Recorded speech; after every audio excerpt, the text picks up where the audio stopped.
नमस्ते। तो कैसे हैं आप लोग? क्या हाल चाल है? हेडिंग देख तो पता चल ही गया होगा आज क्या होने वाला है। तो आज होने वाला है पास्ट परफेक्ट टेंस। आज का क्या नाम है टॉपिक का? Past perfect tense. सबसे पहली बात पास्ट परफेक्ट टेंस के बारे में समझते हैं। देखिए, सबसे जो पहली बात है पास्ट परफेक्ट के बारे में, सबसे इंपॉर्टेंट चीज ये है कि पास्ट परफेक्ट में दो काम होंगे। कितने काम होंगे? दो काम। तो दो काम होंगे तो चलिए हम दो काम को, पहला वाला काम को रखते हैं फर्स्ट वर्क, जो दूसरा काम है उसका नाम रख देते सेकंड वर्क। जो पहला काम है उसको क्या नाम रख दिए? First work. पहला काम का नाम फर्स्ट वर्क, और जो दूसरा काम है उसका क्या नाम रख दिए? Second work. इतना में किसी को दिक्कत बिल्कुल नहीं होना चाहिए। देखिए, जो पहला काम होगा उसके लिए स्ट्रक्चर क्या यूज करेंगे? उसके लिए यूज करेंगे subject plus had plus other word. ये हो गया पहला काम के लिए। जो दूसरा काम होगा उसके लिए क्या यूज करेंगे? Subject plus other word. Subject plus other word. अब इसका प्रयोग किस सेंटेंस, किस टाइप के सेंटेंस में होगा? जैसे आपने एक परंपरा वाला सेंटेंस सुने होंगे। परंपरा मतलब ये कि मतलब कई समय से सुनने को मिलता है कि पुलिस के आने के पहले चोर भाग चुका था, डॉक्टर के आने के पहले रोगी मर चुका था। हमारे यहाँ तो अक्सर ऐसे ही होता है। जैसे देखिए, सेंटेंस हम लिखते हैं कि पुलिस के आने के पहले चोर भाग चुका था।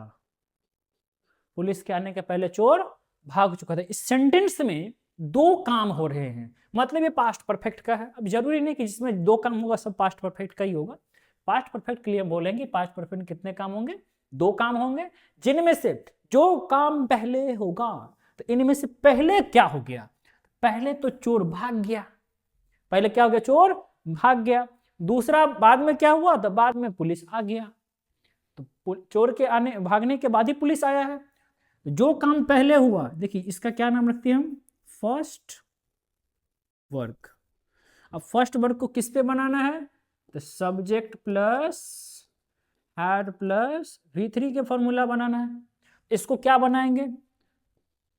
The thief had run away. ठीक है, हम वन बाय वन सेंटेंस को बना रहे हैं, पार्ट बाय पार्ट। अब देखिए, पुलिस के आना ये सेकेंड वर्क है, सेकेंडरी वर्क है। प्राइमरी वर्क के लिए subject plus had plus V3। जो सेकेंडरी वर्क है सब्जेक्ट प्लस V2। तो सब्जेक्ट क्या है? पुलिस। तो द पुलिस पुलिस केम। हम दोनों सेंटेंस तो बना दिए। अब के पहले या से पहले का मीनिंग क्या होता है? बिफोर होता है। क्या होता है? बिफोर होता है। अब देखिए, जब इस सेंटेंस को बनाने की बात है ना, हम केवल इस सेंटेंस को समझाए हैं अभी कि कौन सा सेंटेंस का स्ट्रक्चर किस प्रकार से यूज करेंगे। तो देखिए, एक बार समझना है सही से। पास्ट परफेक्ट में हमेशा दो काम होंगे। कितने काम होंगे बाबू? दो काम होंगे।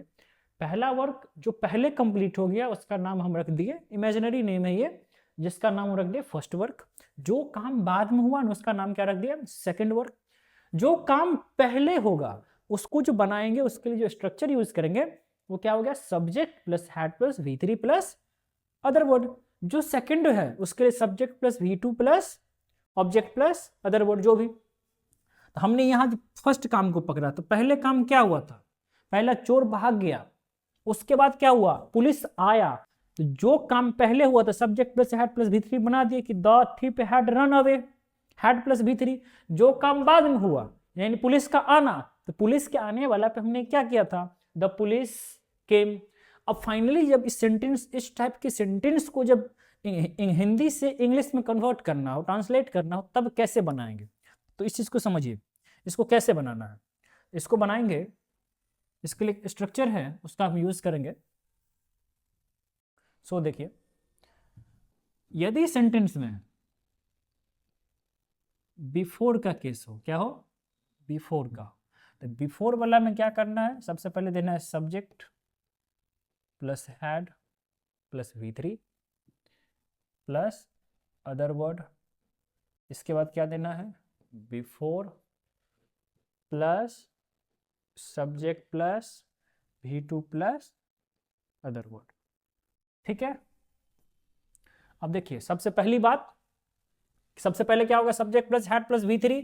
अब ये कौन सा एक्शन होगा बताइए, subject plus had plus V3 ये कौन सा एक्शन हो सकता है, तो ये होगा फर्स्ट एक्शन, ये क्या होगा, फर्स्ट एक्शन होगा। ठीक है, फर्स्ट एक्शन पे हैड प्लस V3 पे, जो सेकंड एक्शन है उसको हम किस पे रखे थे, सब्जेक्ट प्लस V2, तो ये आपका क्या हो गया, सेकंड ऑप्शन, सेकंड एक्शन। ठीक है, अब जैसे सेंटेंस दिया था हमारा, क्या सेंटेंस था कि पुलिस के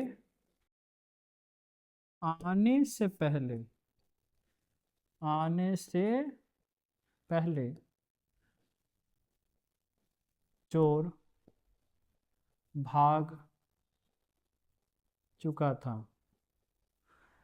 अब देखिए अकॉर्डिंग टू स्ट्रक्चर हमको सेंटेंस को बनाना है ना, तो जो काम पहले होगा तो बिफोर वाला में हम पहले ही लिखेंगे, और पहले कैसे लिखेंगे, तो हैड प्लस V3 पे बना के लिखेंगे। पहले क्या हो गया, चोर का भागना, तो चोर का भागना यानी हैड प्लस V3 को, तो हैड प्लस V3 को हम पहले लिखेंगे। क्या हो गया, इसका आंसर क्या हो जाएगा, इसका आंसर होगा the thief had run away before the police केम।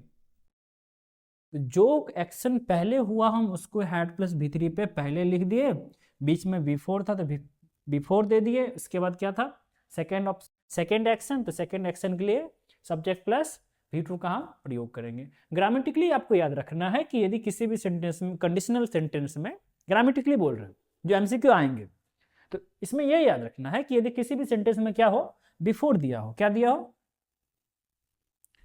किसी भी सेंटेंस में क्या दिया हो, बिफोर दिया हो। यदि बिफोर के पहले subject plus had plus V3 हो, क्या हो, subject plus had plus V3 हो, तो इसकी दूसरी तरफ क्या हो जाएगा, सब्जेक्ट प्लस V2 हो जाएगा। और यदि सब्जेक्ट प्लस V2 हो तो हैड प्लस V3 हो जाएगा। ये बिफोर और आफ्टर दोनों के लिए होता है, ये बिफोर और आफ्टर दोनों के लिए होता है कि यदि एक तरफ सब्जेक्ट प्लस V2 है तो दूसरी तरफ क्या होगा, हैड प्लस V3 होगा। ये है बिफोर के लिए। इसी में एक केस आता है, वो है आफ्टर का। नेक्स्ट केस क्या है, आफ्टर का। नेक्स्ट केस होगा आफ्टर का, देखिए वो देखते हैं, वो क्या देखते हैं, सो देखिए आफ्टर के केस में क्या करना, आफ्टर वाला में, तो आफ्टर वाला में सबसे पहले क्या होगा, सब्जेक्ट होगा, सब्जेक्ट के बाद क्या होगा, V2 होगा, V2 के बाद क्या होगा, अदर वर्ड होगा, अदर वर्ड उसमें बिफोर था, इसमें क्या हो गया, आफ्टर हो गया। आफ्टर के बाद सब्जेक्ट हो गया, सब्जेक्ट के बाद क्या हो गया, तो हैड हो गया, हैड के बाद V3 हो गया, V3 के बाद अदर वर्ड हो गया। ये हम किसके लिए यूज कर रहे हैं, आफ्टर। और इस आफ्टर मतलब क्या होता है, के बाद या से बाद। ठीक है, याद रहेगा, सिंपल सा केस है। अब देखिए एक क्वेश्चन देते हैं, उसको समझने की कोशिश करना है। मेरे आने के बाद, मेरे आने के बाद वह यहां आया, मेरे आने के बाद वह यहां आया। अब सबसे पहली बात, जो बेसिक जो चीजें हैं उसको समझ के चलना है हमेशा से ही, कि इनमें से काम कौन सा पहले हुआ। तो इनमें से देखिए काम पहले क्या हो रहा है, कि मेरे आने के बाद वह यहां आया, मतलब मैं पहले आया तब वह यहां आया। सिंपल सी बात है। तो ये है फर्स्ट वर्क, ये क्या है, फर्स्ट वर्क। और फर्स्ट वर्क को हम किस पे बनाते हैं, तो हैड प्लस V3 के फॉर्म में, हैड प्लस V3 के। तो मतलब क्या, आई हैड कम, ये हो गया। और दूसरा क्या हुआ, जो काम बाद में हुआ, यानी वो हो गया सेकंड वर्क। तो सेकंड वर्क के लिए क्या बोले थे, सब्जेक्ट प्लस V2 बोले थे, ठीक है। इसका क्या हो गया, ही केम। इसको तुम पार्ट बाय पार्ट कर लिए, के बाद या से बाद का क्या होता है, आफ्टर होता है। लेकिन अकॉर्डिंग टू स्ट्रक्चर हम बनाएंगे ना, अब इसका फाइनली जो आंसर होगा निकल के आएगा वो देखते हैं। आफ्टर वाला में क्या करना है, आफ्टर वाला में सबसे पहले किसको लिखना है, सब्जेक्ट प्लस V2 को। इनमें से कौन सा सब्जेक्ट प्लस V2 है, ही वाला है, जिसका सब्जेक्ट ही है। क्या हो गया, he came. Subject plus V2 plus other word plus after, after का आफ्टर दे दिए, ठीक है। इसके बाद क्या करना है, subject plus had plus V3 plus other word. Had plus V3 कौन सा है, आई वाला है, आई हैड कम। देखिए सिंपल सी बात ये है कि बिफोर वाला में हैड प्लस V3 पहले होगा और आफ्टर वाला में सब्जेक्ट प्लस V2 पहले होगा। मतलब बिफोर और आफ्टर में सेंटेंस अपोजिट रहेगा, दोनों में सेंटेंस क्या होंगे, अपोजिट होगा। लेकिन दोनों में कॉमन चीज क्या है, तो दोनों में कॉमन चीज ये है कि जो एक्शन पहले होगा ना, जो एक्शन पहले कंप्लीट होगा उसको हैड प्लस V3 पे ही रखेंगे, और जो काम बाद में होगा उसको हम सब्जेक्ट प्लस V2 पे रखेंगे। केवल चेंज किसका हो रहा है, चेंजिंग किसका है, केवल चेंजिंग है स्ट्रक्चर को लेकर के, कि आफ्टर वाला में सब्जेक्ट प्लस V2 पहले हो गया और बिफोर वाला में सब्जेक्ट प्लस V2 बाद में हुआ। सेम उसी प्रकार से बिफोर वाला में हैड प्लस V3 पहले था, लेकिन आफ्टर वाला में हैड प्लस V3 से आफ्टर के बाद में है। तो सिंपल सा एक केस याद रखना है कि यदि किसी भी सेंटेंस में बिफोर या आफ्टर लगा हो, किसी भी सेंटेंस में क्या हो, बिफोर या आफ्टर लगा हो, तो यदि एक तरफ सब्जेक्ट प्लस V2 है तो दूसरी तरफ क्या होगा, हैड प्लस V3 होगा। यदि किसी भी सेंटेंस में हैड प्लस V3 है एक तरफ, तो दूसरी तरफ क्या होगा, सब्जेक्ट प्लस V2 होगा। मतलब सब्जेक्ट प्लस V2 के लिए हैड प्लस V3 और हैड प्लस V3 के लिए सब्जेक्ट प्लस V2 का प्रयोग करना है। ये है आपके पास्ट परफेक्ट टेंस। एक बार रिवीजन करते हैं, एक बार देखिए पास्ट परफेक्ट में कितने एक्शन, पास्ट परफेक्ट में कितना एक्शन हो रहा था बताइए। तो पास्ट परफेक्ट में टोटल एक्शन होते हैं 2। कितने एक्शन होते हैं, 2 एक्शन होते हैं, जिनमें से जो काम पहले हुआ था, जो काम क्या हुआ पहले हो गया, उसको रखे किस पे, हैड प्लस V3 पे। जो काम बाद में हुआ उसको कहाँ रखे, सब्जेक्ट प्लस V2 पे। जो काम पहले हो गया उसको subject plus had plus V3 plus other word पे, ये क्या हो गया, फर्स्ट एक्शन।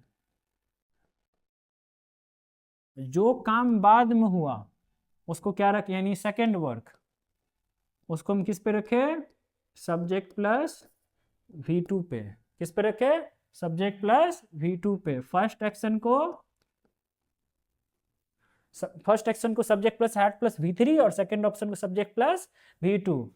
इसी में एक चीज नया जुड़ रहा था, एक आफ्टर है और दूसरा क्या है, बिफोर है, ठीक है, याद रखना है।